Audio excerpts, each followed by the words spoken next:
जनाब एक छोटी जी साइट शुरू की सी जिस तरह कि तुम देख सकते नाल छोटा टी वी लॉन है इहदी टाइल कंप्लीट की है। देखने च तुहानूं किहड़ा ना बड़े खलारे सलोरे पे नज़र आएंगे।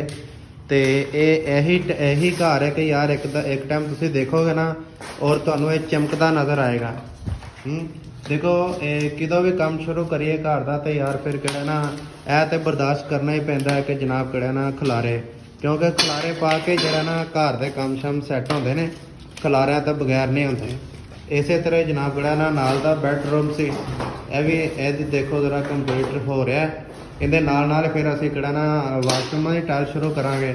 और देखो तुसीं यह टाइल दे बाउंड रेशू जे और यह टाइल स्पेसर वगैरह 2x4 के साइज़ है टाइल का।